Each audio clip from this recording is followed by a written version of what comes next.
Can anyone in this room honestly say that they know their true calling?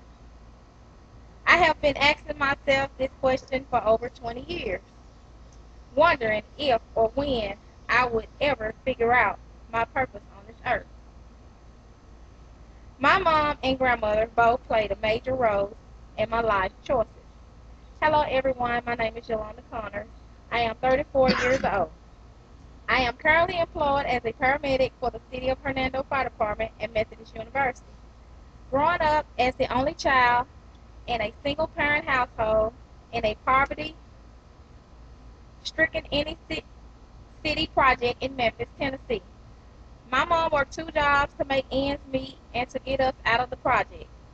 My mom was and still is such a strong woman that if she told me to do something, or if she told me not to do something, she meant just that. My mom did everything in her power to ensure that I wasn't a product of my environment. She definitely believed in not sparing the rod. Wherever I got out of line is where she put me back in line at. I'm a proud graduate of Booker T. Washington High School, where a lot of my friends became teenage moms. At graduation, my mom surprised me with a red Geo Tracker for transportation to college. But at that time, college was the furthest thing from my mind. May of 2000, I received a phone call from a distant cousin informed me that my grandmother had had a major stroke and that she would never be able to live alone. I dropped everything and started taking care of her.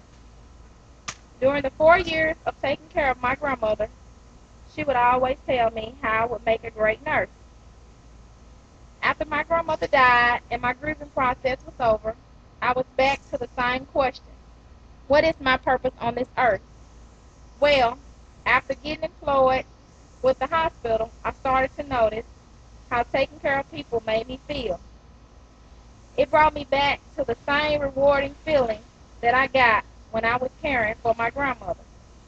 Wow, I can honestly say I find so much joy and pleasure in taking care of the sick. For each and every patient I take care of, it reminds me more and more of the wonderful times I spent with my grandmother. Thank you.